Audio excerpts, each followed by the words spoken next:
Welcome back to Muscle Minds with Dr. Scott Stevenson. I'm Scott McNally. This program is brought to you by TrueNutrition.com. Our code is ADVICES, and it'll get you a discount on some high-quality supplements from a company that you can trust. Of course, go to fortitudetraining.net, check out Scott's training plan, and go to byobbcoach.com to check out the Be Your Own Bodybuilding Coach, recommended by the one and only Brandon Curry, our Mr. Olympia. That's going to have to be like the new tagline. You know, recommended by Mr. Olympia. How did you like that, Scott? Did you mention the company where that code can work, or did you? I don't know if you actually said the company. True Nutrition. True Nutrition. Yeah. I said this. This show is brought to you by TrueNutrition.com, and you can use our code. I just heard this company where you've got this great code that can work, and then I'm like, well, what's the company? Top secret. Top secret. Yeah, exactly. I thought it was a phenomenal intro, because you say the same thing for all the shows, pretty much, right? Yes, it's the same intro. So, but you have to mix it up a little bit. Like, you're doing a good job. I like it. Well, thank you. And how did you like? Now, last episode, I had fun. I was like giggling to myself while I made that picture of Brandon Curry on stage, flexing and holding the Be Your Own Bodybuilding Coach book like that. I was chuckling to myself as I put that together. Yeah, that's pretty cool. I hope you got a chance to see that too. Yeah. Oh, I did. I saw it. Yeah. No, I hope he got a chance to see it as well. Yeah. Oh, I don't know. I'm sure he got a kick out of it. Yeah. He's I think he's still overseas until like pretty close to Christmas. Oh, really? Okay. Romania. He guest posed at that show. Yeah. And I think he said he's traveling. Yeah. I mean, I think he's doing it right. I mean, he knows, that he's got an ambassador's role now that he can fill, and he can make money this way. But I think he just recognizes there's sort of a responsibility that comes along with it. Yeah. Not everyone you don't have to take him on. It's not like someone says, okay, we're going to give you this Mr. Olympia title, right, only if you agree to the following things. He just kind of has decided that he would do that. Yeah. So, yeah, I'm looking up this the question that was about alpha lipoic acid to try to figure out why it was asked in the way that it was asked. Okay, but that was Matt Marshall. I could send you a screen cap of it if you want, or I could just I could read it to you word for word. I remember you already did. I think I can't get it. I don't know why he thought there was. Oh, I know what he did. What's that? He mixed up bioavailability and bioactivity. Oh, okay. Yeah. So I have the R stereoisomer being preferable due to its greater bioactivity versus bioavailability. So that's actually an interesting thing. So bioavailability usually means... Let's ask a question, too. So Matt had said, question for Muscle Minds. Scott recommends the R isomer of ALA due to better absorption, but could one get the same benefit by taking longer or larger doses of standard S isomer ALA? All right. I just want to make sure people knew what we're talking about there. Yeah. So when you see bioavailability, you basically think percent absorption. Okay. That's because most of the time we're talking about oral bioavailability. Like if you inject something, bioavailability is considered to be 100% unless like some of it leaks back out of the injection hole or gets trapped in the skin or something like that or whatever it might be. But oral bioavailability is what people typically are thinking of, and that's percent absorption. So some of it will make its way in the bloodstream, some of it will not. Like that's the simplest way to think about it. Okay. So that's where when he read the sentence in the Be Your Own Bodybuilding Coach book about the R stereoisomer being preferable due to its greater bioactivity, I think he read bioavailability, and then he just immediately did what most people would do is translated that into percent absorption. So as far as like the actions on glucose uptake and those sorts of things, the R stereoisomer does a better job. But as far as I know, the last time I looked into this, if you buy like just alpha lipoic acid, it's a mixture. And the R stereoisomer isn't necessarily pure R anyway. And of course, there's the fact of like if you actually go and try to analyze what's actually in the supplements, it's kind of a crapshoot. A lot of cases, anyhow. So, the thing with alpha lipoic acid, because people are like, glucose disposal agents, they're bullshit. Do they really matter? Like, how effective are they really? Is a couple of things. Well, one, I know it actually has been used as a glucose disposal agent in the treatment of diabetes in Europe. So okay. Wow. Used in medical settings for that purpose. But way back in the day, when kind of like in the beginnings, the origins of the internet, doing a cyclical ketogenic diet, people were doing the 5 days keto, 2-day carb up, or 1 day carb up, or 1.5 day carb up, or at a carb spike, and all these sorts of things. And one of the things you would see these guys would do, especially then, the idea was to you want to hold as much muscle mass as you possibly can, and of course get leaner. Combine those things. And the carb up was thought to be one way to maybe gain a little bit of muscle mass, or at least offset whatever you might have lost during the 5 days of dieting. So would really push those carb ups. And the standard way that would be done, like the Body Opus style cyclical ketogenic diet, would be you might do a push-pull legs, or legs push-pull, or something like that during the week. So Monday, Tuesday, Wednesday, take Thursday off. Or maybe do like Monday, Tuesday, and Thursday, and then take Friday off, have Wednesday and Friday off, and then Saturday would be like a full body workout. Okay. And then you just carb up like a motherfucker. The carb ups were just epic that people would do. And they would push the limit, we're talking sit down and eat, 2 bags of bagels. Ooh, God. 2 bags of bagels. Yeah. Two bags, like that kind of stuff. It's like just hundreds ridiculous. of carbs.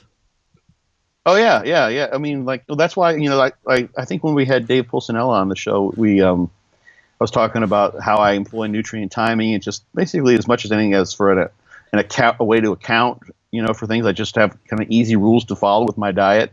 Yeah. It's easy to count macros when you don't have 3 of them to count, so you just drop the carbs on one day and kind of drop the fat on the other. And he's like, and I eat a lot of carbs in my post-workout meal normally. And he's like, yeah, all right. How much is a lot? And I said, well, like a box of cereal. He's like a box, like one of the little boxes. I'm like, no, like the big box, like a full-size box. He's like, okay. So that's when, that's my perspective, is people doing that from way back when, is sitting down and having a whole box of Fruity Pebbles. Yeah. Cornflakes or what have you. So back to the alpha lipoic acid, people were trying to figure out what would help with the glucose, try to maximize that period of carbohydrate supercompensation. Yeah. And one of the things that you can kind of tell whether you're carving up well is whether you've spilled. And guys and the idea of spilling, I've talked about this before on the show. My thought as to why people spill is basically carbs are coming into the bloodstream. They're making their way out of the bloodstream across the interstitial space into the muscle cell, and then they're going there and being stored as glycogen. So glucose goes from the intravascular space in the bloodstream to the space in between the bloodstream and the cell, the interstitial space, and then into the cell. And once that glycogen starts to fill, and the glycogen stores are starting to maximize, if you've still got incoming carbs, and they're still making their way towards the cell, but you're not disposing of them there in the form of glycogen being stored, then there's going to be some backlog. So in that interstitial space between the vasculature and the skeletal muscle cell, there you've got glucose, and that's an osmolyte. It's going to cause osmosis and pull water with it. So that's that interstitial space, which is going to be under the skin in part and elsewhere, but you're going to see it under the skin in terms of someone's physique, where the spilling occurs. So that's how I've sort of always understood that spilling happens. Same thing can happen with sodium. You take in a bunch of sodium, no place for the sodium to go. So it ends up, basically filling the extracellular spaces where it typically goes anyway. And that could be in the vasculature, but there's only so much concentration your kidneys are going to allow to have there. So some of that sodium ends up in that interstitial space when you see that under the skin, and that's why you get all waterlogged, or you get cankles after you go to the Chinese buffet. Yeah, makes total sense. Yeah. So guys were carbing up, and they'd be like, okay, so I took in 4,000 grams of carbs, something like that. And when they were adding alpha lipoic acid, and I was seeing this too, that was pretty like a couple 100 milligrams. Just at that time, literally we would order it by the kilo, and because you couldn't get it very easily. You couldn't like go down to the store and pick up alpha lipoic acid. I remember I had for the longest time I had a gigantic Ziploc baggie full of alpha lipoic acid. Okay. You don't want to try to eat like if it's not in a capsule because it's acidic. Oh, okay. You don't want to like put that in your mouth without a bunch of water because it'll burn your throat. It's nasty. Did you find that out yourself? Yeah, I did. Of course, yeah. Of course, yeah. yeah. I'm just like, yeah. I had a whole capsule making the whole thing, but yeah. Even then, you get a little bit on your fingers, and if you got your fingers wet, you could feel the acidity. Oh my god! And to think you're still, no matter what, that's still hitting your stomach lining, and that's okay, huh? Well, yeah, because the pH of your stomach is low. That's not a problem. Okay. You got hypochloric acid. Your pH your stomach is set up for that. So these guys were finding less water retention when they used alpha lipoic acid, and the thought being then that backlog of glucose causing the osmotic effect of pulling water to the interstitial space is lessened because you're getting better glucose disposal in some way, shape, or form. Either storage as glycogen or maybe even like by turning on AMPK, you're actually just oxidizing the glucose because you've got an effect on your metabolism in general. Okay. But guys were getting full and not spilling as much using the alpha lipoic acid. And literally, I mean, these were guys that were like, they were doing this carb up like they've been doing like every week, the 5-2, same pattern, and they would just change one thing. This time I did 100 milligrams each meal. This time I did 200 milligrams each year, 300 milligrams. I started burping up the acidity. That's too much. I didn't see an effect, but 200 milligrams per meal for the 5 or 6 meals held no water. Normally I'd be waterlogged. It would take me like a day to lose the water. And that's the only that's the only difference they made. It made that big of a difference. Can you explain that to me one more time? Because I'm not sure if I caught it. What it was actually doing? So the holding water, the spilling over, is probably because you've filled up your glycogen stores. I follow you there. And so the glucose there creates an osmotic effect, pulls the water in, and you spill. Yeah.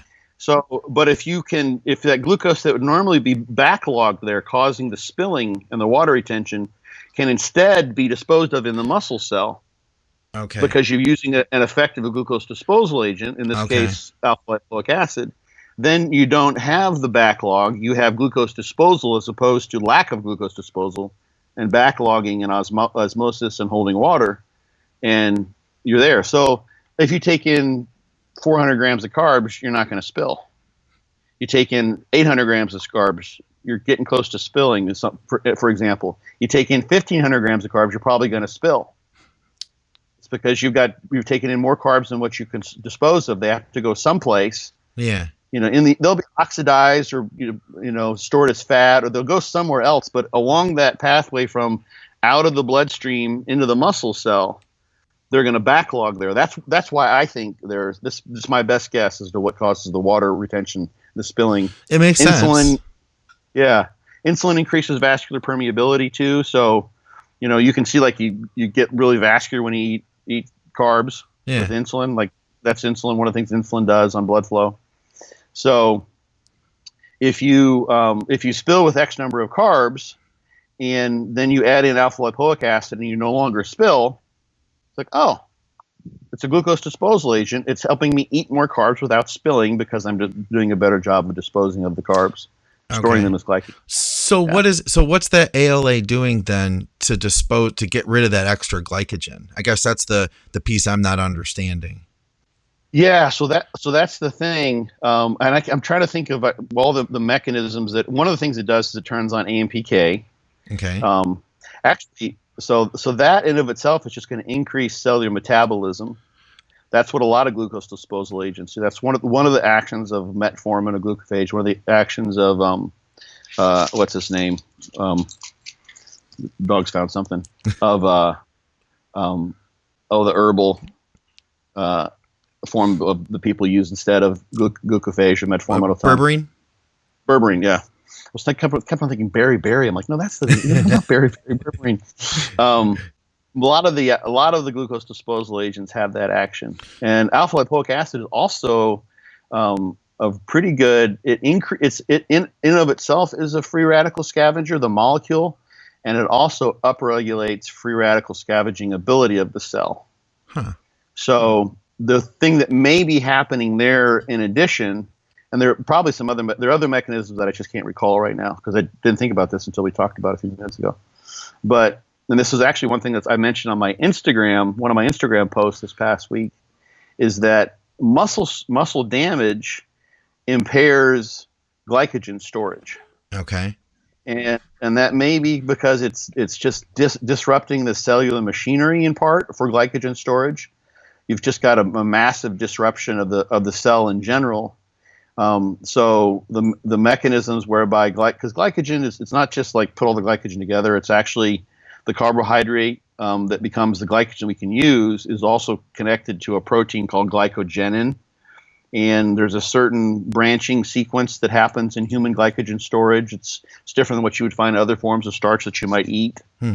So there's that, and the muscle damage also creates energetic demand, which probably may be using up some of the glycogen. Okay. That interesting.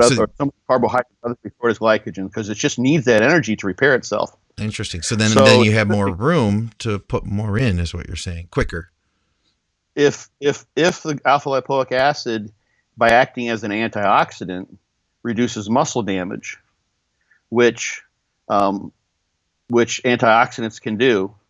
That's one of the things. Like vitamin C will reduce muscle soreness. There's several studies that have actually shown like acute performance effects. When you do a really heavy kind of damaging exercise bout, and you load up with like megadose antioxidants, you'll have in some studies you'll see a performance enhancement 2 days later when normally there'd be a decrement because you hit yourself so hard with the previous exercise bout. Interesting. So so it could be that the alpha lipoic acid, by being an antioxidant, is preventing some of that damage and then thus allowing better glycogen storage. Okay. As well. Okay. That's a guess. Yeah, but it does seem to do that.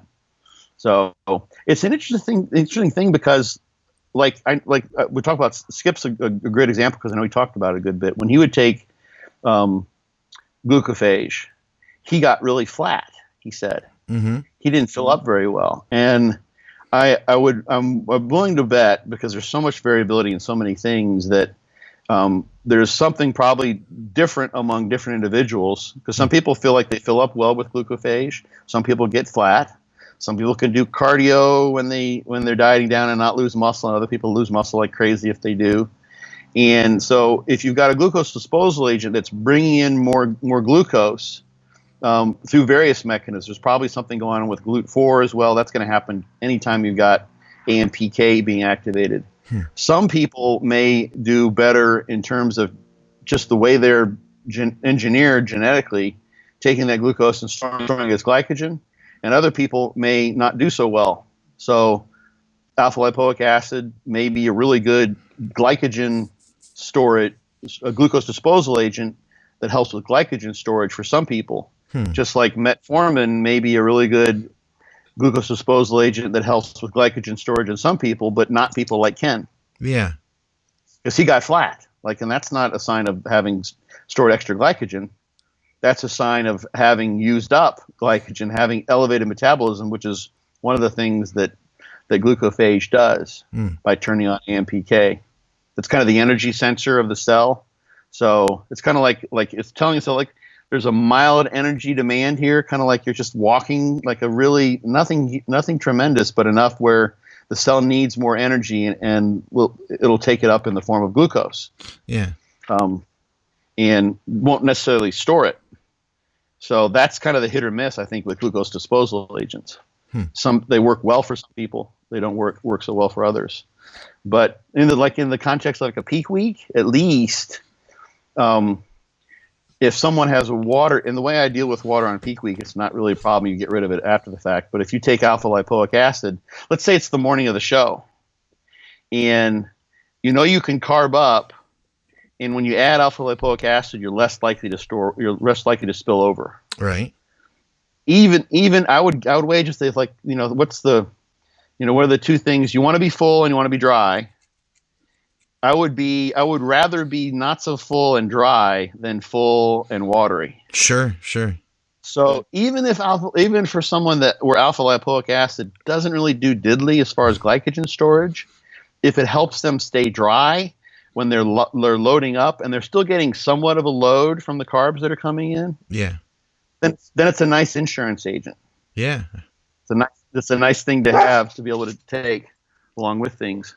Yeah, I've never messed with it much. And I guess part of it is that I didn't think about it the way you're explaining it. I feel like after listening to you talk about this, I could experiment with ALA and get basically some direct evidence as to how well it works for me just by using it with try out first, doing a carb load without it, and then doing a carb load with, say, 100 milligrams.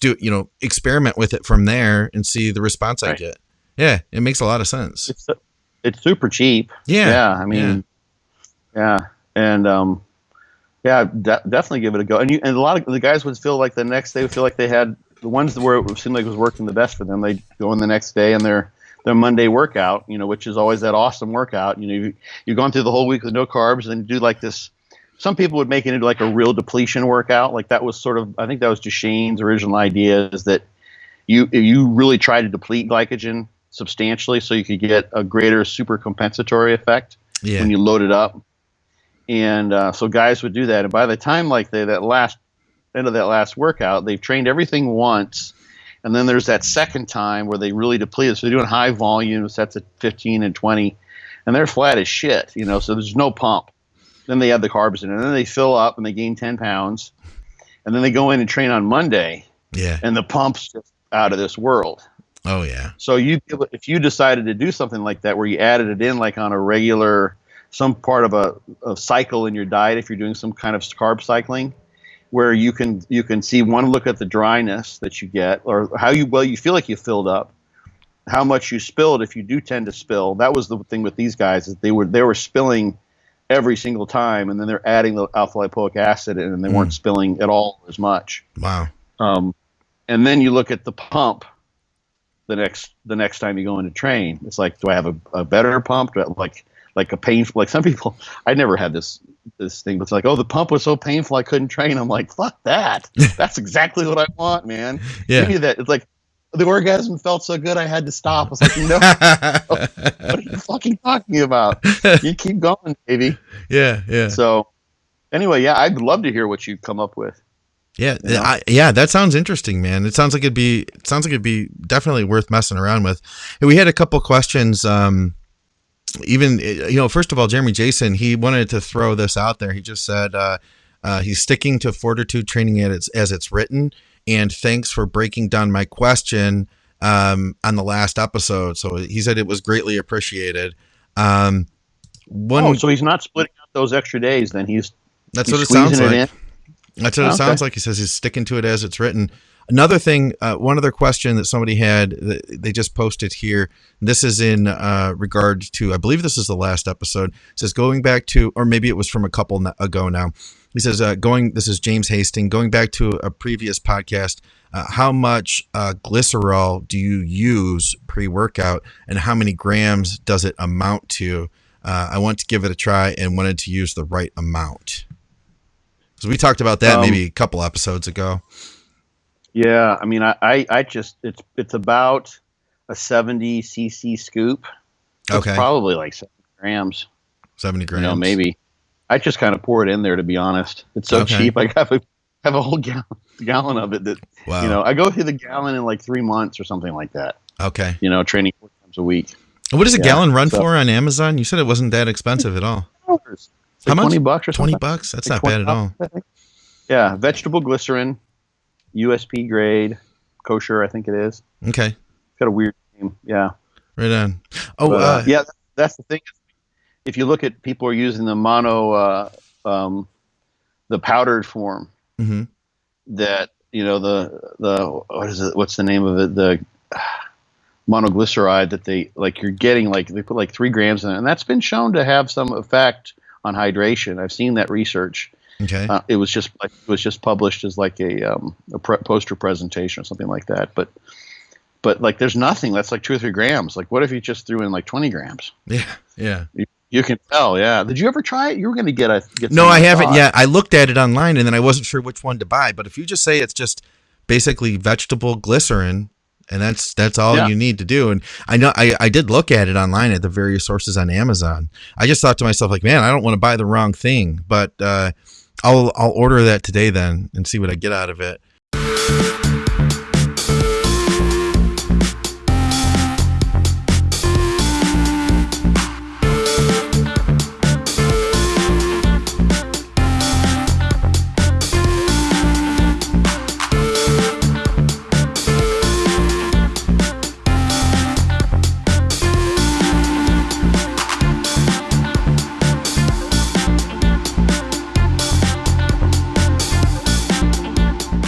You something you mentioned, you were talking a little bit, you said referencing the posts that you had made this past week on Instagram. You had a bunch of stuff over there. Is that something you'd be up for talking about today? I know you had a bunch of different thoughts that you had shared, and you, unlike you, Scott, you were like knocking out Instagram left and right. I saw all these tidbits of information. I was like, Scott's adapted to Instagram. All of a sudden, he's got like all this shit coming out. And where do you want to start here? Because I see you made, if you guys wanted to check him out at Fortitude_training, Scott has his most recent 6 posts, I believe. You had a lot of information here. Where did you want to start with this, Scott? It was. I just said, because I wasn't getting a lot of activity on my discussion board, and I wake up, I plan to answer, whatever questions might be there, and I wasn't getting very many. So I'm like, you know what, I'm just going to put some stuff up. Okay. Let's see. Let's look at what I put up. And I kind of wanted to connect some ideas. Let me see what I can't even remember what some of these were, but these are things I've thought about forever. So one of them, first one was on EPOC. Okay. So, and it was kind of funny because people did address what I thought they might. And it's a study that I've by Schoenke, I think is how you say the last name. And some of these studies are fairly old, but there's nothing wrong with them. Okay. People throw out studies that are older sometimes I really don't understand the reason. There's no methodological downfall or error that comes from these studies. Every study has limitations, but in this particular study, I think I may have mentioned this, most tremendous excess post-exercise oxygen consumption that I've ever seen.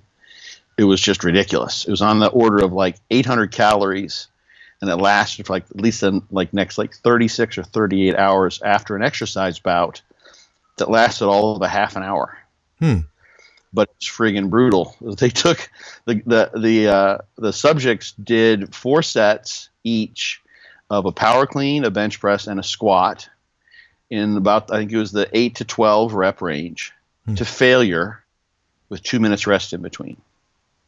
So imagine you work your way up to if you spent the next, I don't know if you barbell back squat regularly, but what would you do for a set of 10 on your best barbell back squat, like when you were really friggin' kicking ass? Oh, for 10, maybe at the most 315. I'm not really strong. That would be a heavy set for me. It'd be 315. Same. Yeah. And that's like a failure set, 10 for so imagine you do that, you rack it, and then you've got 2 minutes rest, and you got to try to do it again. Pooh.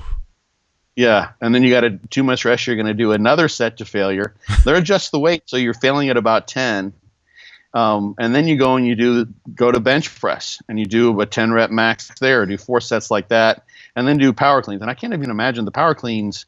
I would have done hang cleans with them, because power cleans, the rack at the end is such a technical thing, but it's a full body, power oriented movement.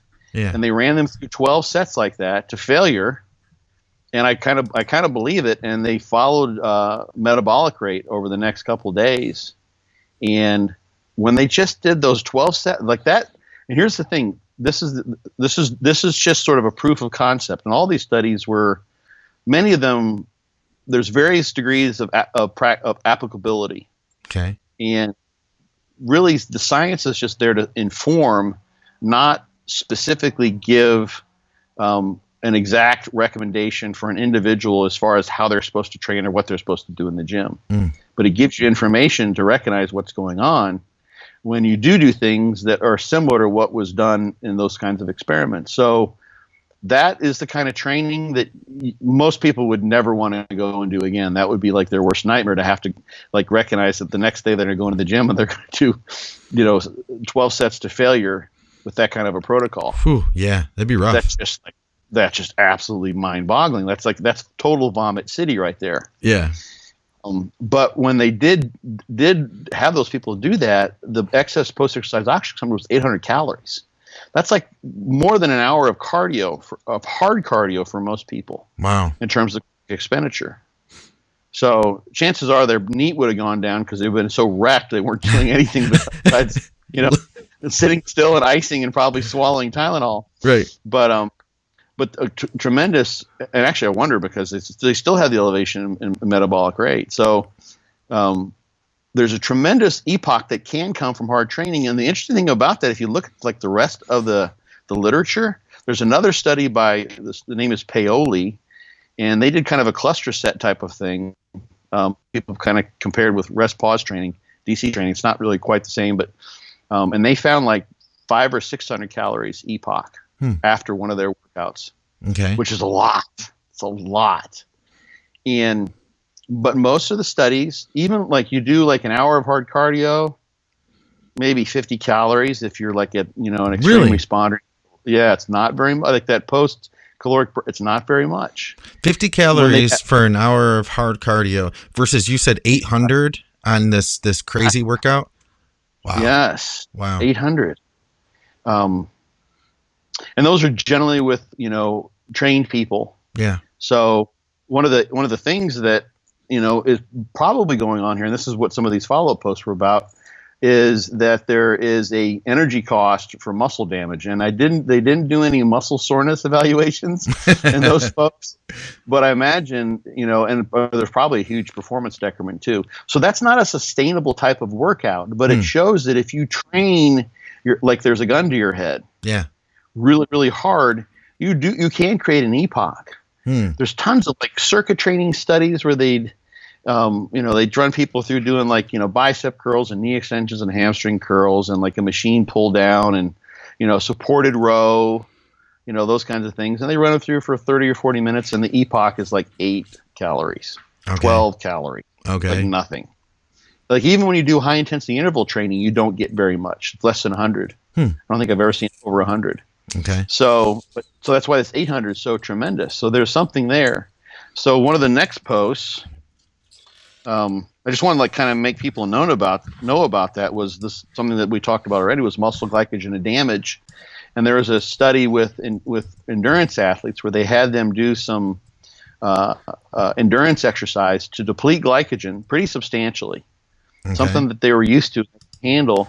And then they had the one group that did the damaging exercise do a bunch of calf raises that created substantial muscle damage. And it really did drop the glycogen down much lower because they brought it down so far with the endurance exercise that they were accustomed to, which is nothing extraordinary for these people. They were highly trained. And then they followed the glycogen replenishment while they ate back up. Okay. And I'm trying to think how many calories. Look, they put here. How many calories did they eat? It was. I have it. I have the grams of carbs they had over the period was, the meals were 112, 161, 171, 135, basically 200, 110, and 246. So there's like, it's like 1,000 grams of carbs or something like that. And they were getting like there was no, for the first 2 hours when they had those first basically 273 grams of carbs, there's no glycogen replenishment. Right after that. How can that be? There was so much, the damage was doing something to the glycogen replenishment. Either, like I said before, the enzymes and the metabolism of glycogen storage were just so fucked up that they couldn't get the job done, or because the exercise was so novel and unique and created so much injury and damage that the energy demands were just gobbling up all of that incoming carbohydrate to the muscle. It was the calf muscles, such that there's no energy left to store as glycogen. It's just using it all. So that explains why this EPOC was so high when these people went bonkers like that. So it shows when you go really, really hard, particularly if you create some damage, you can create a huge energy demand. So I wanted people to kind of recognize that, like you can literally like whack yourself pretty damn good, and create like really a tremendous stress that persists and digs into your recovery abilities for days thereafter. And then, so people, I was leading people along in these posts, sort of a series of thoughts. So it's like, okay, so how much soreness is too much then? Like that seems, this isn't really sustainable to train that hard, to do those 12 sets to failure, or to get so sore you can't store glycogen, replenish glycogen. It's not even back to normal 24 or 48 hours later. And that's when I brought up some of the interesting studies that have been done looking at muscle damage. This is like the third post as I'm kind of reading backwards. Okay. And all these studies, and we've talked about this before on the show, these studies have looked at muscle protein synthesis at the beginning of a weight training regime. And so you hit someone with their first workout, you look to see how much myofibrillar protein synthesis is turned on. And you'd expect the people that are really responsive to the workout, who get a large increment in protein synthesis, well, they're going to do that every workout along the way. And they're going to be the ones who grow from each workout more so than those who had a piddly protein synthesis response. And those are going to be the growers, and everyone else isn't going to grow as much. Didn't work out at all. Really? Now, like one of the studies had a correlation of 0.01. It's like nothing. It couldn't almost be more random. Wow. That's kind of wild that it was so low. Like even by like random chance, you wouldn't expect for it to be like almost exactly zero. Yeah. Just totally scattered. So it's like, what the hell's going on here? So in order to try to figure that out, and this connects with these previous posts, one of the things we do know that happens is the first time you go and do something novel and new, especially if it's eccentric based exercise, which resistance training pretty much is de facto, you get damage, and then there's a repeated bout effect. Whereas when you go back and repeat that bout, there's a protective effect from the first time you did that, such that your damage is not nearly as large. Okay. That may explain that. So the first time you go in, you haven't trained for a while, you get sore as shit. You go back, you train that same muscle group, you don't get nearly as sore. Makes sense. But the soreness is hugely variable. And I've seen that like with people that I was helping to investigate during studies I did in grad school. Like some people get so sore and others was just like nothing. And there's also some variability in that repeated bout effect. I'm sore a lot really easily. John Meadows is the person who I always talk about who's not sore hardly ever unless he does something really extraordinary. He trains really hard, and I train hard too. So this group, the study that I mentioned here, they said, well, what happens if we like wait until this repeated bout effect is out of the way and we measure protein synthesis like 2-3 weeks into the training program? Then you would expect what you would logically think is going to be the case, or does it? They ask the question. If you look at the people who turn on protein synthesis the best, are those the ones who grow the best? And as it turns out, the correlation was like 0.8 when they got in like 3 weeks in, which is highly predictive. And actually they measured the very last workout and the correlation was like 0.9. So something's going on at the beginning of a new training period when someone gets really, really sore. Either they're a newbie or they're doing something they're not accustomed to for whatever reason, such that the protein synthesis that results from that workout is not predictive of how much you're going to grow. Because, and this connects back to these other, so if you're following along, this connects back to these other studies, is that there's a tremendous energy demand that comes from recovery and repair from those bouts that make you really, really sore. So the muscle protein synthesis that's reflected in the measurements that you make after a first bout when you're really sore doesn't reflect protein synthesis that's going to building new contractile protein. Some of it's it's building contractile protein. It's myofibrillar protein synthesis, but it's just repairing the shit that has been broken down through the inflammatory response, right? And it's a highly variable phenomenon. So some people get really sore, and those may not be the people who are going to grow very much. Yeah. And some people don't get as sore, and those may be people who are going to grow a lot, or maybe they're not going to grow very much either.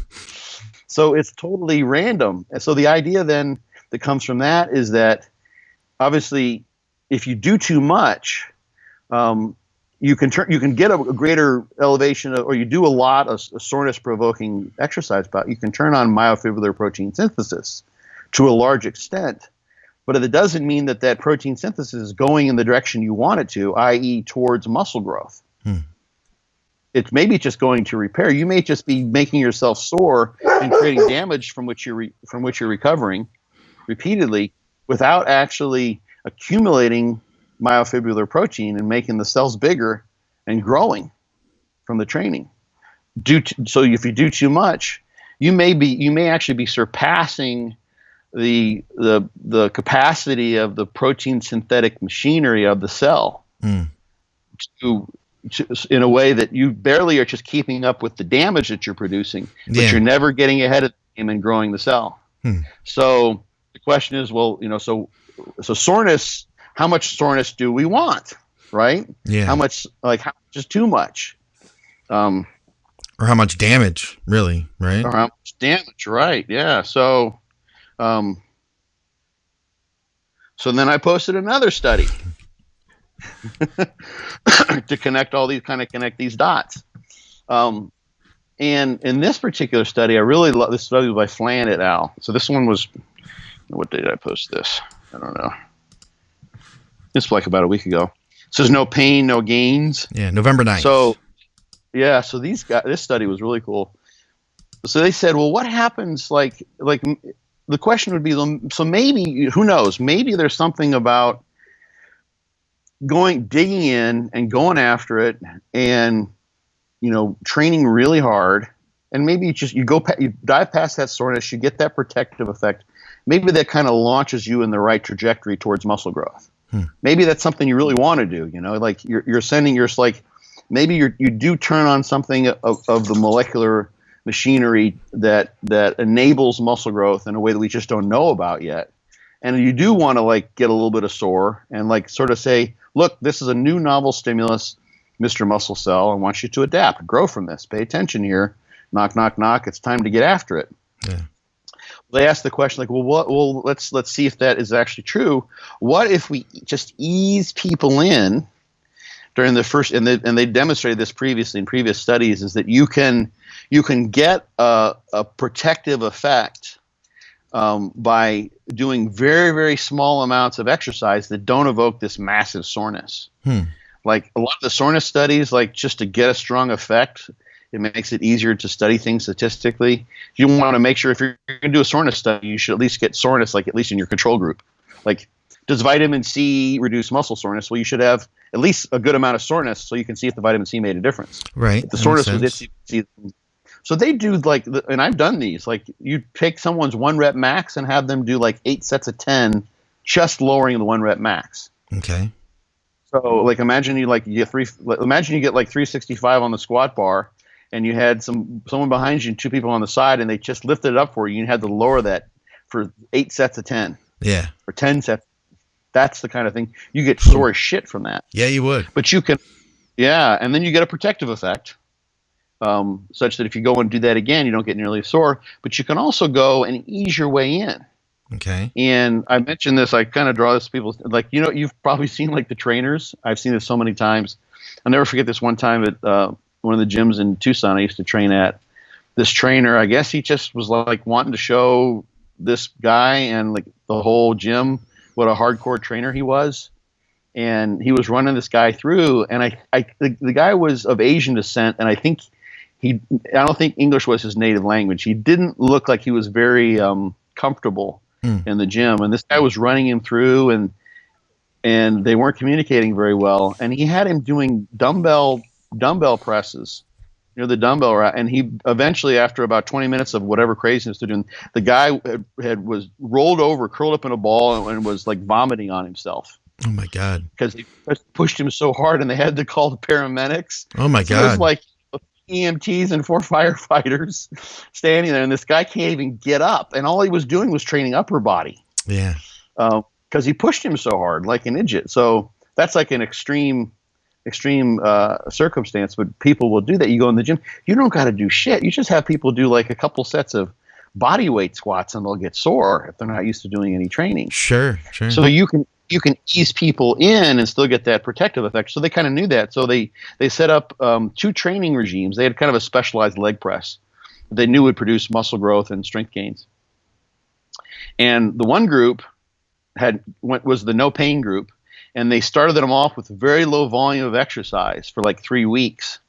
And so they gave them an extra 3 weeks of training. The other group, they blasted them right in, and they trained for like the next 9 weeks. So it was like 12 weeks, something like that, total training. Or it was a 12-week program for the first group and like 9 for the other. And the total work they did, everything was about the same. The first group just eased their way in. They didn't get sore, and they didn't have elevations of creatine kinase in the blood. The other group had creatine kinase was elevated for like the first 5 weeks of their training regime. So they got blasted, they got sore in the way you typically would if you just kind of jumped right in. And the no pain group had just the exact same, literally almost identical strength gains and identical muscle mass gains. So you don't need to get sore. You don't need to like just kill yourself with a soreness. You can still grow without exposing yourself to that. So there's all sorts of other perturbations on that experiment that I'd like to see people do. I love to see if there's some way you could take people and basically auto-regulate around their soreness, and trying to tease out, and there probably have to be several experiments, but tease out what level of soreness for at least some percentage of people is too much and impairs their gains. So have them do you could do like a crossover study. The first period of training, and you'd have a time effect because you're going to grow more at the beginning than you will later. There's law of diminishing returns that applies here. But like, what happens if you train and you just train hard and your soreness is, you go in and your soreness is like 4 out of 10 the next day all the time. Yeah. You're pretty dang sore. That's high, and look at the gains that happen there. And then the next period of training, you say, I'm going to adjust my training downward so that I'm never more than a 2. Hardly any soreness. Do you grow more from that? Can you use soreness as a guide?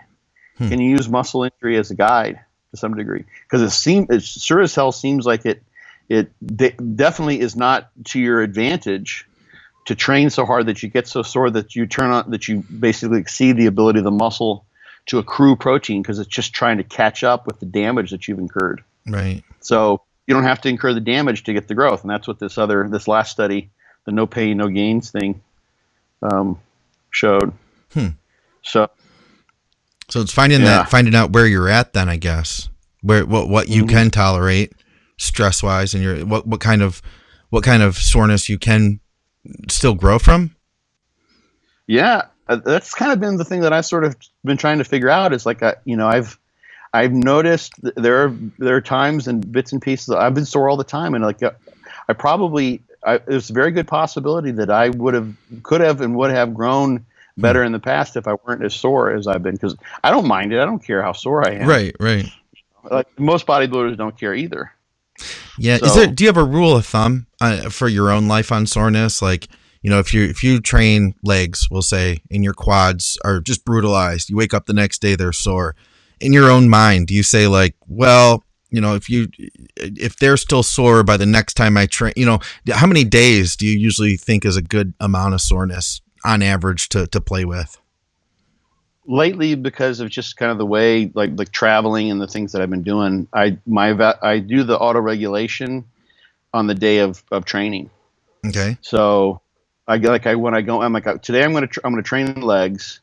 Let's say day 1 or whatever day I'm walking the gym, I'm gonna train legs, and if I start to stretch, I'm like, holy shit, okay, this is rough. So what I will do is I will pick, typically depending on time and everything, but I will pick from one of my fortitude training workouts for the leg. So I'll either do like a heavy loading set day if I'm feeling really fresh, like I'm strong and I can push the loading and be solid, and my overall perceived recovery is good, then I would do that. If it's a day where I'm like, oh shit, like this is just, I'm not going to improve on anything, like there's going to be no logbook beating today whatsoever, then I would go and do a pump set, like probably just one, something like that.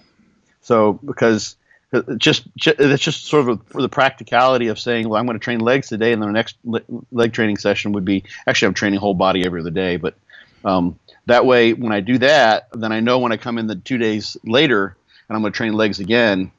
And right now what I'm doing, just to give you kind of more context, is a leg-oriented day with some upper body work, and then an upper body-oriented day with a leg, with some leg work.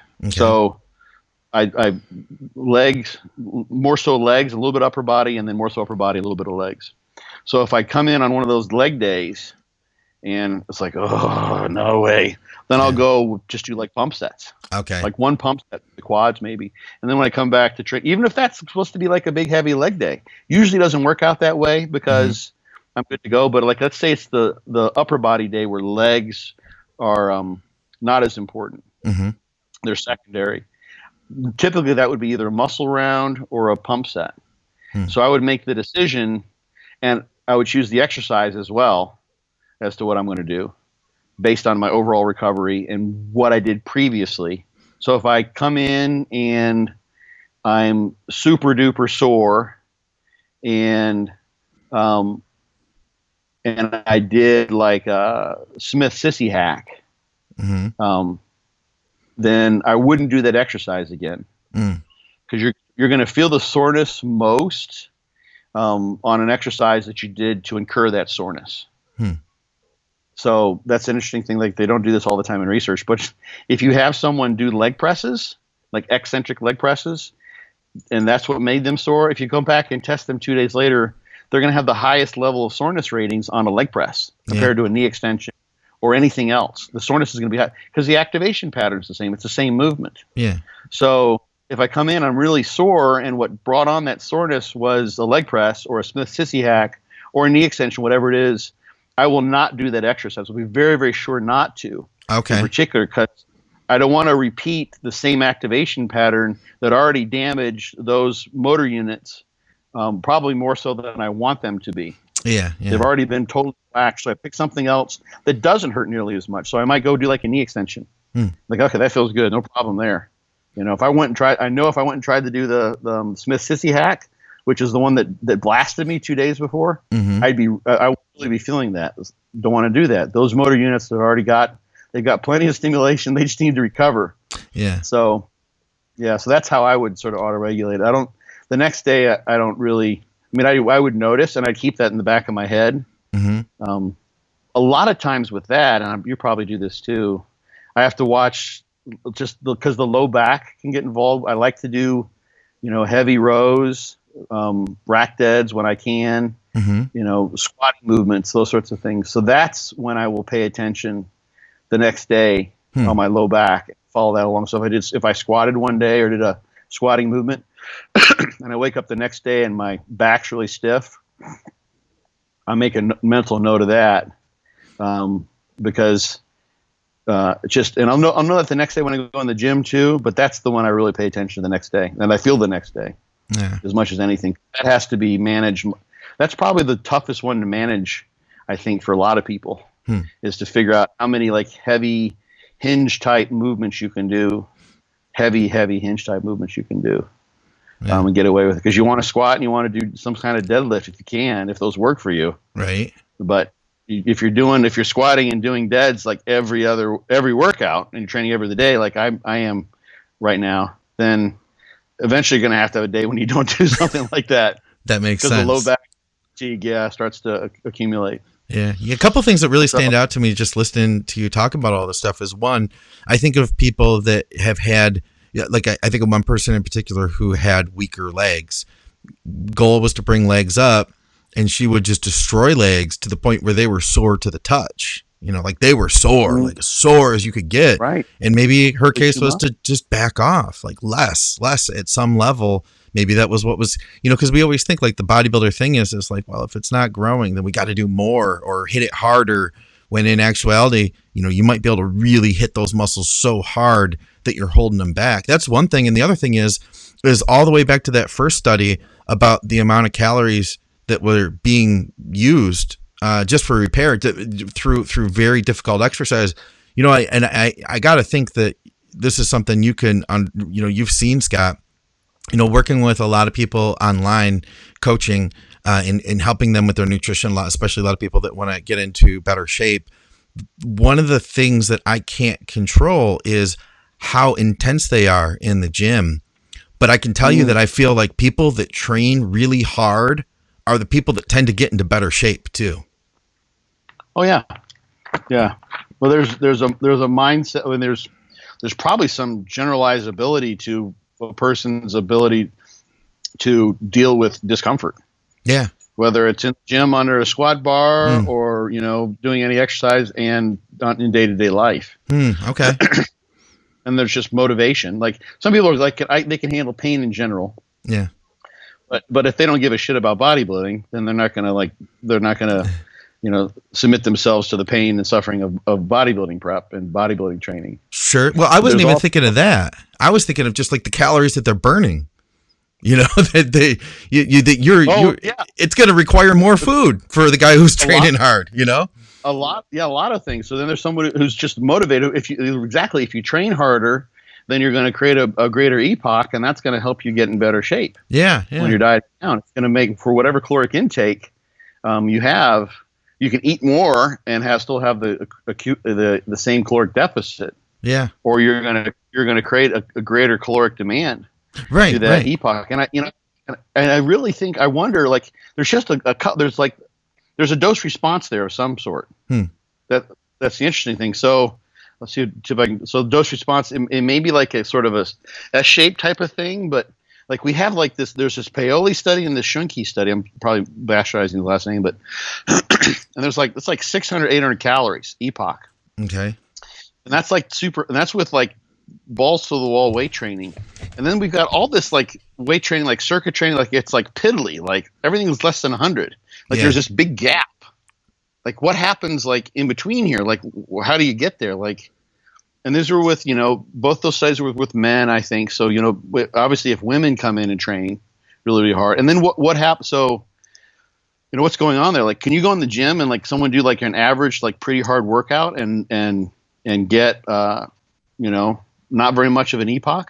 Maybe the EPOC only comes when it's something novel that just really destroys you, and maybe there is a repeated bout effect that it would make perfect sense to me that the repeated bout effect also manifests in a reduced EPOC.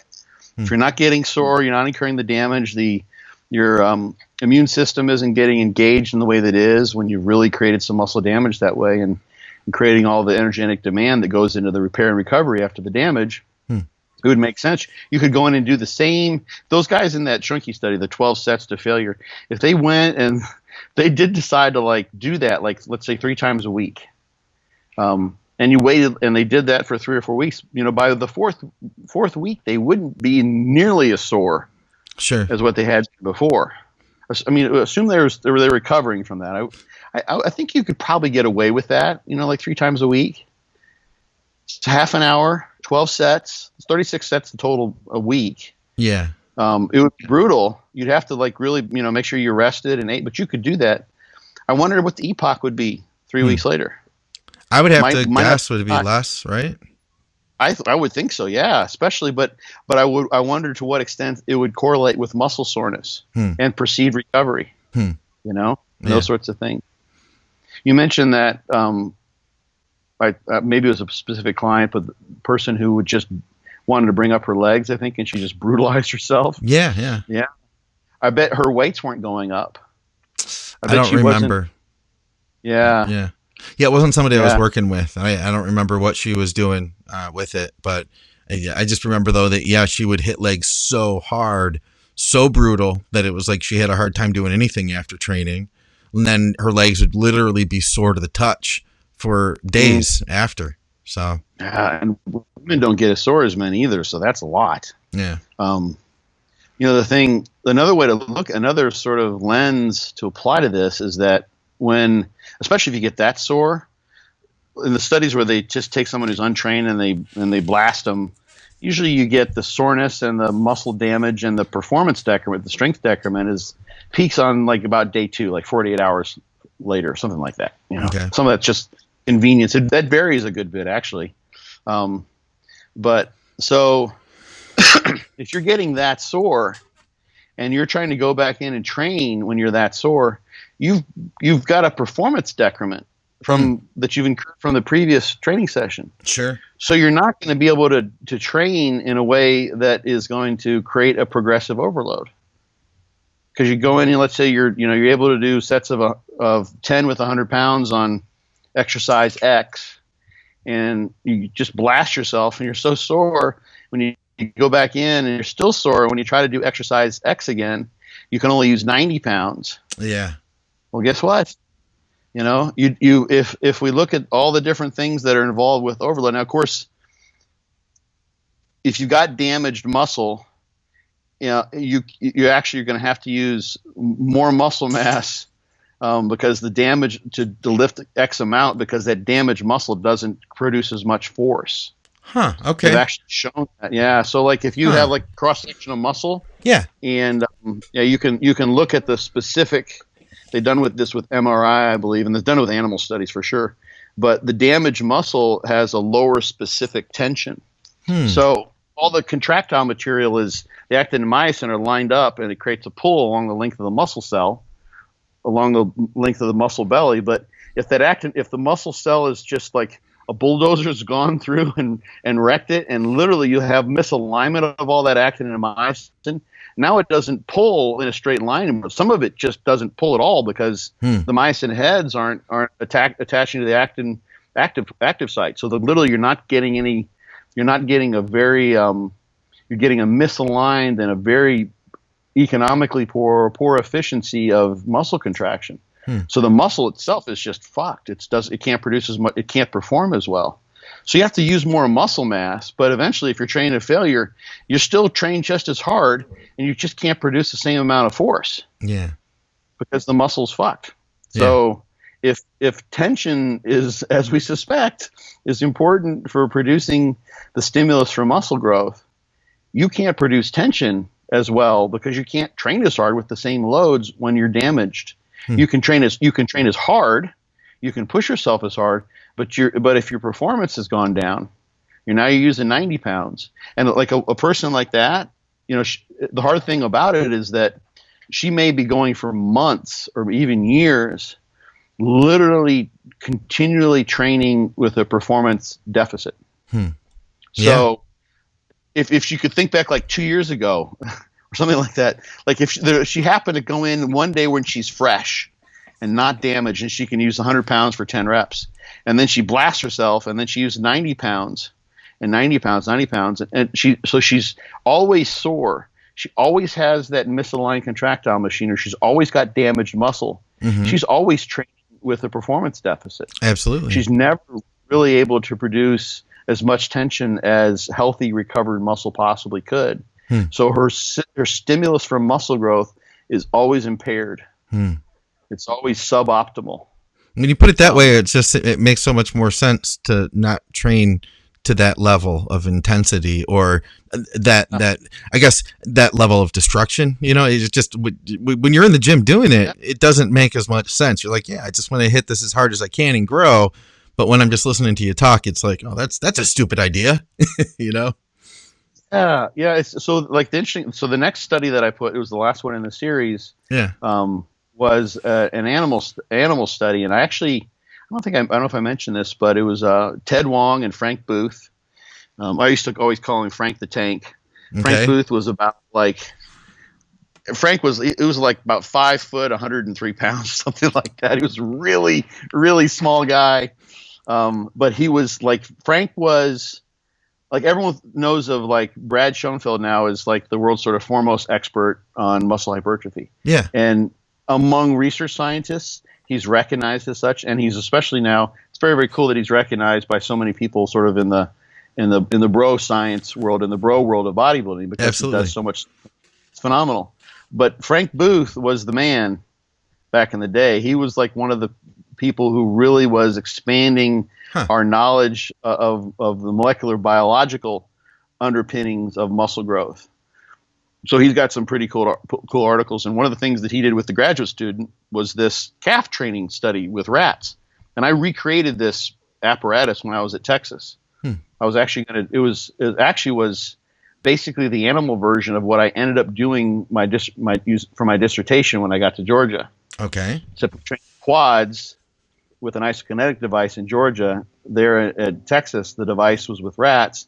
And we basically stimulate the tibial nerve in the rats, which would get them to plantar flex their calves. So do a calf press. You just strap the foot on a little rotary calf raise machine. And when the animal, you'd anesthetize them so they're asleep, and then you stimulate the nerve and make them do calf raises while they're asleep. And progressive overload. So there's a picture there on the Instagram. If you swipe the pictures, you can see the picture of the setup. You looking at it? Are you gonna? Yeah, I'm gonna pull it up. I'll put it on the show.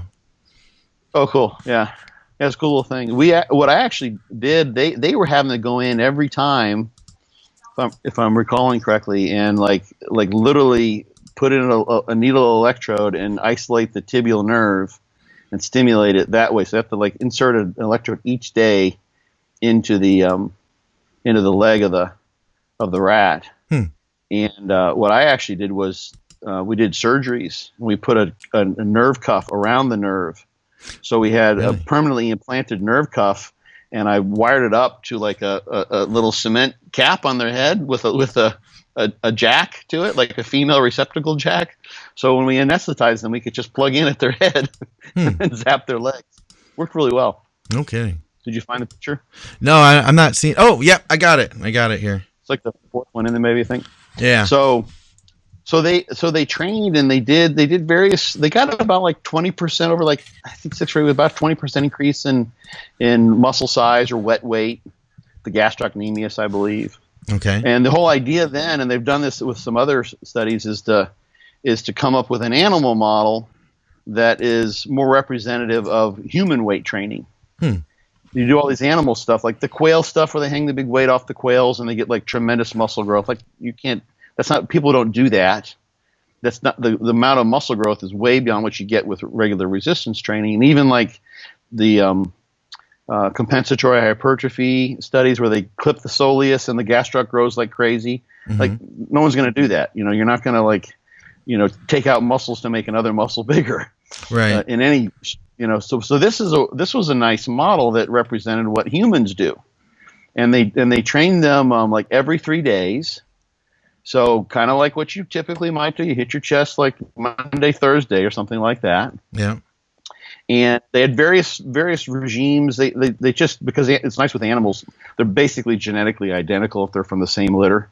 So you don't have to have like a ton of them all in one condition in the study. So they had just each rat underwent various conditions, and they basically got the same muscle growth in all the various ways that they applied progressive overload over the course of time. And you might even expect that, like that happens with newbies when they train. There's a ceiling effect. Like you grow so fast, like there's kind of, no matter what you do, you grow really, really well. So all the various models, they got about like 20% muscle growth. It matched humans, and other studies have since kind of shown that animals, when exposed to a similar type of stimulus, at least rats, I think in mice, will grow at about the same rate as humans. So you can use those animal models to replicate and do things in animals that you can't do in humans, and investigate effects on muscle growth with resistance training. Things you never get past the human subject committee. But there was one animal that didn't grow, and they had that animal do every other day training instead of every third day training, and the frequency was too high. Because what that did was that increased the training volume. Yeah. When it was up too high. So that was like the study was done in like 1980, something like that. Let me see here. This is part of why I posted this. Let's see here. 1988. Okay. So there's this. Now we're starting to figure this out with all these volume studies in resistance exercise or resistance training with humans. Is that there's maybe an optimal number of sets, optimal training volume, and you do too much and you don't grow as well. Yeah. And there's some researchers in South America that have done a couple studies, and they've done with women and men, looking at 5, 10, 15, and 20 sets per week, doing a bro split, so there's a limitation there, but 5 or 10 sets seems to be optimal as far as muscle growth, and almost all the muscles they tested, that's where you see the best. 15 and 20 is too much. And in one study with men, it was interesting because they trained them for like 6 months. Okay. But they made a measure. They didn't just make a measurement at the beginning and the end. They made a measurement halfway through. So if you looked, I'm doing this kind of backwards. I'll try to do it for viewers so they can see. So they started to grow and they got good growth and they made a measurement. If you sort of like connect the dots, they were having growth at 12 weeks. And then in the higher volume groups, they were receding. The muscles were getting smaller. Because the volume was too high. Okay. They literally were overtraining. I don't know what the training loads were like. I wish they would publish that stuff, but it's from the framework of muscle growth, they had their greatest increase in muscle size in those higher volume groups at 12 weeks, and then at 24 weeks they were going back. They were going backsliding. I'll be damned. Of course, that's when you do you'd have deloads in there, right? They didn't do that in the study because that's a whole other question. It's a whole other way to examine, like, how much can we train with a higher volume and put in more frequent deloads? Yeah. Is Foxy barking is that obnoxious? Can you hear it? Not to me. I hear her, but I'm good with it. We're outside. Dogs bark. Okay. Yeah, I think they're digging in the hole over there. I've got Victoria's dog over here. She's gonna come and join us. Oh. This is Schnauzer. This is Maddie. I know Maddie. Hi, Maddie. I grew up with Schnauzers. I love them. So that animal study basically showed they increased frequency, but that increased training volume. Yeah. And basically, it's another. You can do the same sessions and do 3 of them versus 2 of them a week, and you've increased your training volume. And if you train too much, it's too much, and you've got an overload as far as not a progressive overload that you want. You've got too much of a stimulus in the sense that it's beyond optimal, and you end up not producing the adaptation. And that's what happened in these rats in 1988. Like, that's a piece of evidence showing this whole idea, which I've talked about here, and it's in the very second slide, I think, of hormesis. So you add the stimulus, you get an adaptation. You increase the stimulus, you get some more adaptation. At some point, given all the other parameters that are involved, there's an optimal stimulus for producing the adaptation you're seeking. So for someone, given how hard they train and all the other factors that go into them creating their training stimulus in the gym, there's going to be an optimal number of sets, the way they carry out their sets, how many reps in reserve they train with, what exercise they choose. And then if they start doing too many sets, their volume goes further, then they have less of an adaptation. And then if they keep doing more, they'll actually have a negative adaptation. They'll have a backsliding effect. They literally will overtrain. That's hormetic stress. That's hormesis. That's what resistance training essentially is. You're incurring sort of a noxious, damaging stress to the muscle, and it's adapting by growing. And if you give it too much, it's too much for it to recover from, and then you won't grow. And you may even produce so much damage that you just, over the time, produce atrophy. So literally, like in that Barbalo study with the men, the second one where they measured at 2 time points, they produced hypertrophy the first half. At least they only had 3 time points, beginning, middle, and end. But in the first half, they produced hypertrophy in the higher volume groups. In the second half, they literally produced atrophy. They were atrophying. The muscle was literally losing size. That's the definition of atrophy, because they were training with so much volume, whereas the other groups were still kind of growing. It looked like it was reaching a plateau. So the point was there's a number of points about hormesis and finding the optimal level of volume, given other parameters that you train with. But the research has told us some of these things, decades before.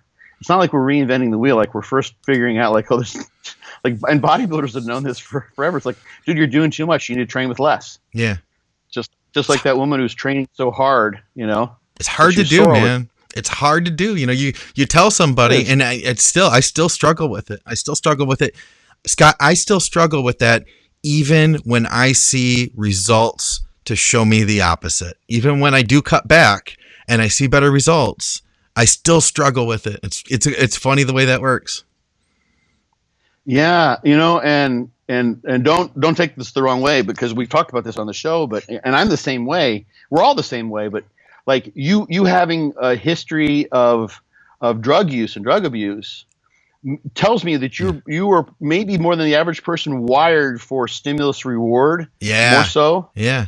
So, and there is a certain, like, if I push really hard and I get that reward, you're trying to create that. It's a stimulus reward phenomenon. Sure. So you want to go through all that. I mean, I know this. I want to suffer as much as I possibly can, because the more I do, the more I'm going to get as a reward at the end. Yeah. Yeah. And it's sort of an addictive type of phenomenon. It's not sort of, it is an addictive type of phenomenon, I think. Absolutely. You know? Plus too, you know, we look at, you know, in bodybuilding, we try to control everything we can, and we want to take charge of it, and we want to work harder. You know, that's the thing. Like would bodybuilding be fun, Scott, if I could just tell you an equation and you could do that equation, and in a year you would look like Mr. Olympia Brandon Curry? It wouldn't be fun.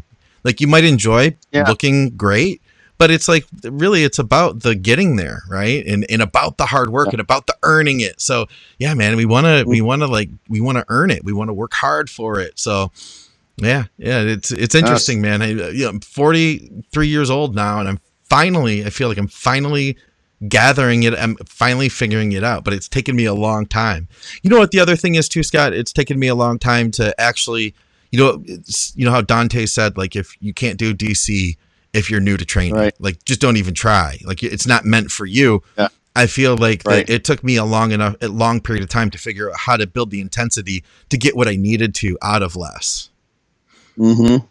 It's so funny that you meant, like, I was literally thinking DC as you were starting that to introduce that idea, because one of the things that I like about that system that works for me is that literally, and I would tell people this because so often I see this, like, there's some people over on Jordan's board, for instance, who are doing DC training, and they're like, oh, I want to bring up a weak muscle group, and it's funny, like, I'm seeing like a rewind of all the things that I remember reading like 15, 20 years ago. And they're saying, oh, well, yeah, you just throw in an extra set, you know, and and a lot of people are saying that there now, and that's not what DC would say. That's not the general advice that would come forth. Yeah. The idea from DC training is that you need to figure out how to put in the appropriate amount of intensity and recognize this rest pause set is all I got. Yeah. This is my only chance until I come around, 5 days later, when I'm doing upper body again, I'm doing the two-way split, for instance, to get my chest to grow. I have to be ultimately penalty. So like the pressure's on.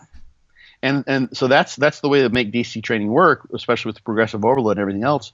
But also, I think it does in a way satisfy that reward need in a certain way, because if you live up to that, if you step up to that challenge on a regular basis and you really make it happen, and you empty the tank and you leave nothing behind when that set's said and done, then you do kind of get that, I fucking killed it. Yeah. Like, you get that.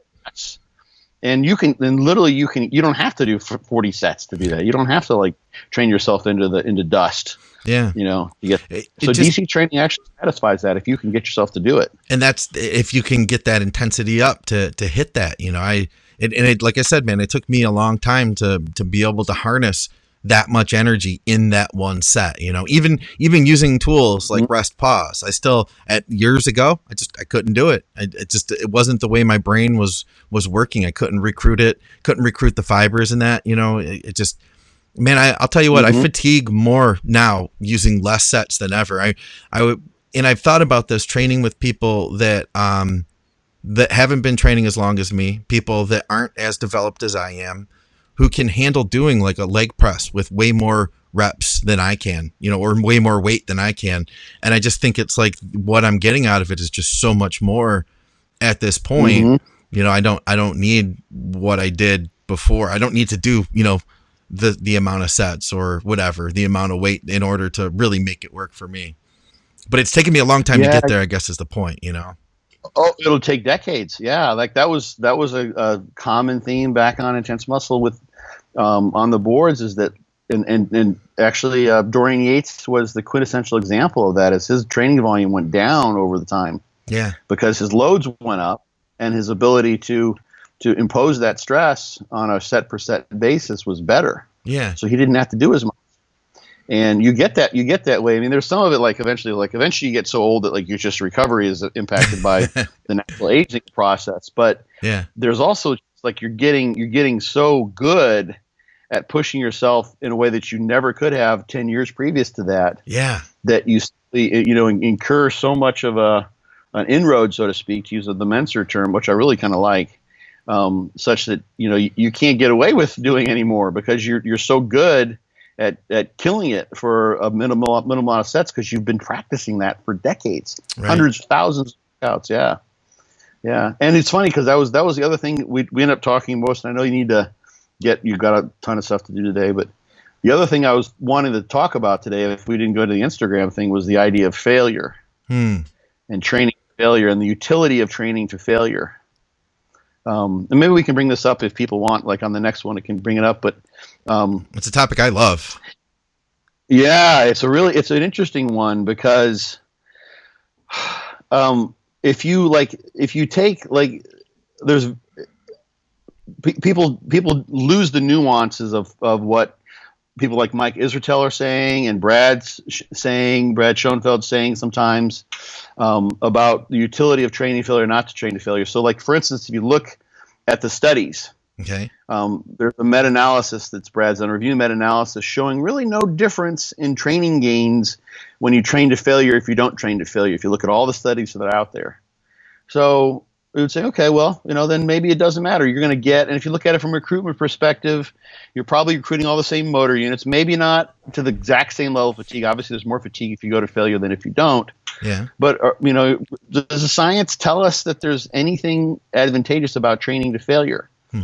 Well, it doesn't. But what the science does not do, what the science has not investigated that I know of directly at all, or at least to any substantial extent, is a scenario with someone like you or me who has been going after this for 10 years.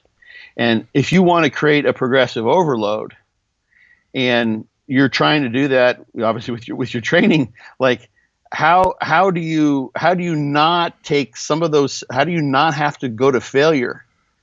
How do you continue to leave 1 or 2 reps in the tank and create the stimulus that's needed to produce an adaptation?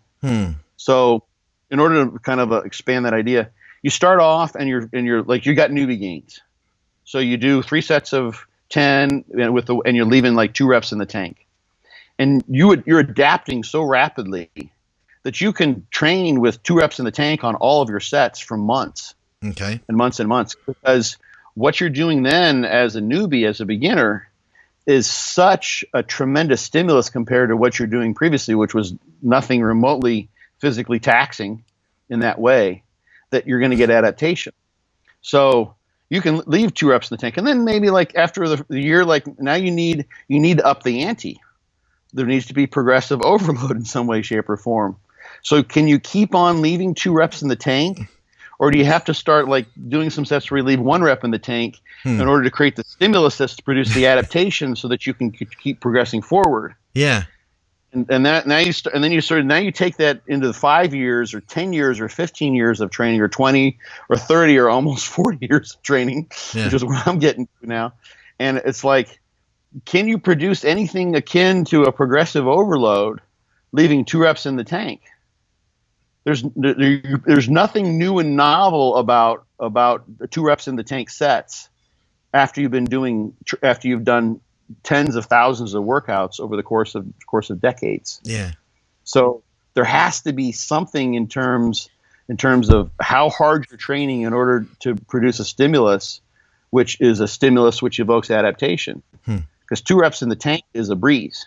Right. You don't even that's like nothing, you know?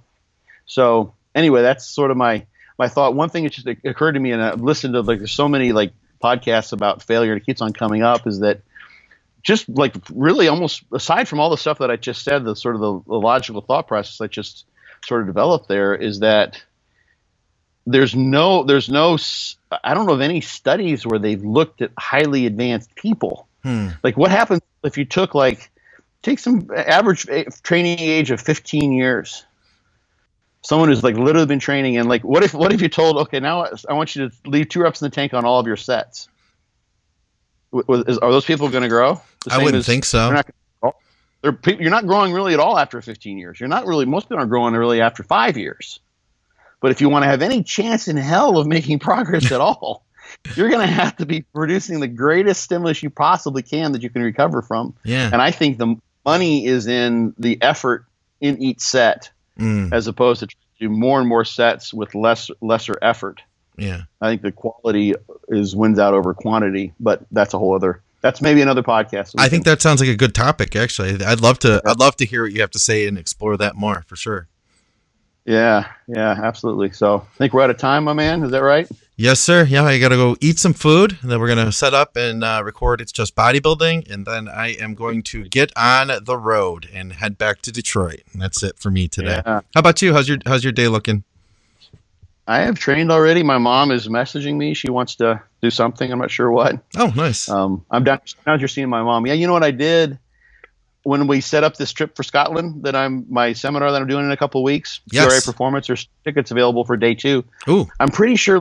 They said, "How's the first weekend of December sound?" I'm like, "That sounds good to me." Yeah. Well, actually, the second day is the first. It's the first weekend of December because Sunday is December 1st. But that's also Thanksgiving weekend. Oh, yes, it is, isn't it? I didn't realize in August when we set it up. Yeah. So I'm doing Thanksgiving now, with my mom, because I like a buffoon, and those guys don't know. They're not celebrating Thanksgiving like we are. So none of them. So I'm the only idiot. I'm going to be leaving the country on Thanksgiving. So. Oh man. Anyway, well, I hope you guys have a nice Thanksgiving then. Florida Thanksgiving early in the middle of November. And I'll look forward to talking to you about training next time we get a chance to talk. You said that there were still tickets available for the second day on your Scotland seminar. Yeah. Let's see if TRA Performance. Oh, it's the full. You can find it on my Instagram, or go to TRA Performance. You can find them. Yeah. How's this sound, guys? If you're watching the YouTube at Think Big, then look in the show notes, and I will have links there, links to this. We'll have links to the Fortitude Training Guide, and we will have links to Be Your Own Bodybuilding Coach, both at Scott's site for the ebook. And of course, you guys can go to Amazon or Barnes & Noble to order the hardcover for that. TrueNutrition.com. I wanted to make sure you heard I said it that time, Scott. I know. I was going to say it for sure. I wanted to I'll thank TrueNutrition.com for sponsoring everything that we do at Think Big Bodybuilding Media and at the Advices Radio Network. Guys, you can use our code ADVICES for an additional discount, and let them know that you're supporting what we do. Lots of great products over there, Scott. I'm going to try so they're no longer producing the MPA muscle intrusion product, but they do have their MD, I think it's called Perry MD. So I'm going to give Perry MD a try, which is the John Meadows version of their intro workout. I'll let you guys know what I think about that. And Dr. Scott, enjoy your travels. Enjoy your Thanksgiving. You too, my man. See you guys.